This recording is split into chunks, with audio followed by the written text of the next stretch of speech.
lagi pada hari ini, dan anak-anak sudah siap untuk mendengarkan renungan dari Tante Mei. Nah, sekarang Tante Mei berada di Tanjung Karang, Donggala. Di belakang Tante Mei itu adalah laut. Pada saat Tante Mei merekam video ini pada waktu subuh jam 4:30 pagi ya. Jadi di bagian belakang sana masih gelap. Nah, ketika anak-anak melihat laut, apakah yang ada di pikiran anak-anak tentang cerita Alkitab mengenai laut? Ada yang bisa jawab? Ya. Pertama, cerita tentang bagaimana Yesus meredakan angin ribut. Satu. Yang kedua, ada lagi yang tahu? Ya, yang kedua, berjalan di atas air. Oke?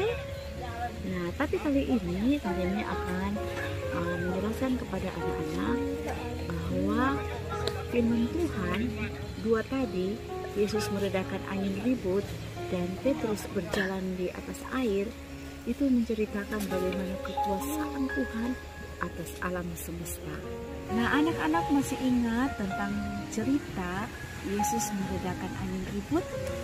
Ingat ya, pada saat Yesus dan murid-muridnya ada di dalam perahu ingin menyeberang ke seberang, di tengah perjalanan mereka mengalami ya angin ribut, angin tufan, katakan angin sakal yang hebat. Ya, mereka semua ketakutan pada saat itu. Murid-murid Yesus ketakutan pada saat itu.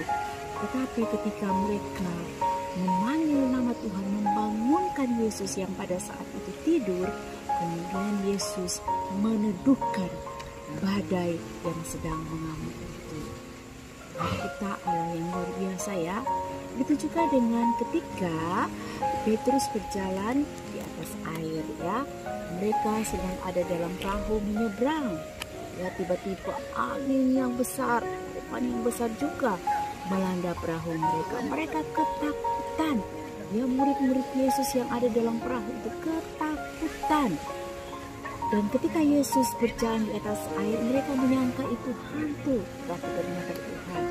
Dan Petrus, anak-anak boleh baca ceritanya bagaimana Petrus berjalan di atas air. Pada saat itu ada 2 orang yang berjalan di atas air, yaitu Yesus dan Petrus. Segala sesuatu itu bisa terjadi ketika kita percaya kepada Tuhan. Ini membuktikan bahwa Tuhan kita, Yesus Kristus itu adalah Allah yang besar. Angin ribut, tufan, gelombang bisa tunduk atas perintahnya, karena Allah yang berkuasa atas alam semesta. Alam semesta ini diciptakan oleh Tuhan.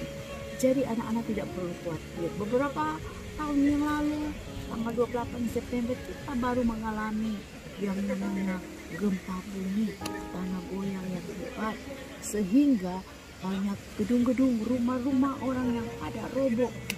Orang yang ada di Palu pada saat itu ketakutan. Bukan hanya itu anak-anak, bahkan kita juga dilanda oleh tsunami. Banyak orang yang meninggal. Ya, ketakutan itu membuat kita trauma ya. Jadi ada yang sampai saat ini masih takut melihat laut ya, karena pada saat itu kita dilanda oleh tsunami. Tapi anak-anak harus yakin bahwa segala sesuatu yang terjadi di dunia ini tidak akan terjadi tanpa seizin Tuhan. Tuhan bilang sehelai rambut pun tidak akan jatuh ke bumi kalau itu tidak Tuhan kehendaki. Jadi anak-anak tidak perlu khawatir, tidak perlu takut ya, tetap semangat ya, karena kita punya Tuhan yang hebat. Nah, anak-anak boleh lihat beginilah keadaan laut pada waktu malam, gelap ya, tidak terlihat apa-apa. Mungkin keadaan seperti inilah yang dihadapi oleh murid-murid ketika mereka mengalami angin topan, angin sakal, badai, ombak yang besar ketika mereka di tengah laut ya, gelap gulita. Nah, anak-anak boleh lihat di belakangnya Tante Mei, laut begitu Demikian halnya ketika Tuhan Yesus menghadapi angin, badai, taufan itu, Yesus menghadap, diam, tenanglah. Maka danau, laut itu diam. Seperti yang anak-anak boleh lihat ya, saat gelombang tinggi, angin bertiup, ya, taufan mengalami, ketika Yesus menghardik taufan dan angin itu, seketika itu angin dan taufan itu tunduk atas perintah Tuhan. Ini mensihatin bahwa Yesus berkuasa atas semesta alam. Kita tidak perlu khawatir, kita tidak perlu takut, karena kita punya Allah yang hebat, dahsyat, dan luar biasa. Amsal 18 ayat 10 berbunyi demikian. Nama Tuhan adalah menara yang kuat, kesanalah orang benar berlari dan ia menjadi selamat. Nama Tuhan adalah menara yang kuat, kesanalah orang benar berlari dan ia menjadi selamat. Ayat ini harus diingat setiap saat. Ketika kita mengalami ketakutan yang berlebihan, kalau kita datang kepada Tuhan, Tuhan akan menjawab setiap doa-doa yang kita naikkan kepada Tuhan. Mazmur 34 ayat 5 berbunyi demikian. Aku telah mencari Tuhan, lalu ia menjawab aku, melepaskan aku dari segala kegentaranku. Ketika anak-anak mencari Tuhan, dengan cara yang pertama, selalu rajin ikut ibadah, ya, walaupun secara online, rajin berdoa, rajin baca Alkitab. Itu semua cara anak-anak mencari Tuhan.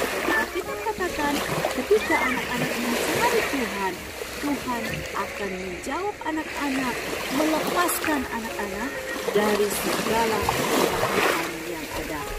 Mari tetap beribadah, berdoa, dan tetap baca firman. Dan itu yang menjadi kekuatan bagi kita semua. Yang terakhir, ayat yang terakhir ya, Mazmur 62 ayat 2 sampai 3 berbunyi demikian. Hanya dekat Allah saja aku tenang, daripadanya keselamatanku. Hanya dialah gunung batuku dan keselamatanku, kota bentengku tidak akan goyah. Dahsyat Tuhan Yesus ya. Dia berkuasa atas alam semesta, karena Dia yang menciptakan alam semesta. Jadi anak-anak tidak perlu takut, tidak perlu khawatir, karena ada Tuhan Yesus yang siap akan menolong anak-anak. Sebelum kita akhiri renungan Rabu kali ini, mari anak-anak yang di rumah kita akan berdoa. Dan kita akan tutup mata, kita berdoa. Terima kasih Tuhan Yesus buat firman yang kami dengar hari ini. Semoga anak-anak yang mendengarkan renungan Rabu hari ini diberkati oleh Tuhan.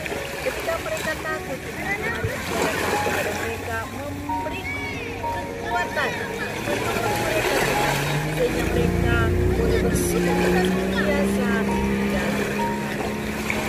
Doa memuji syukur dalam nama Yesus. Haleluya. Amin. Shalom. Tuhan Yesus memberkati.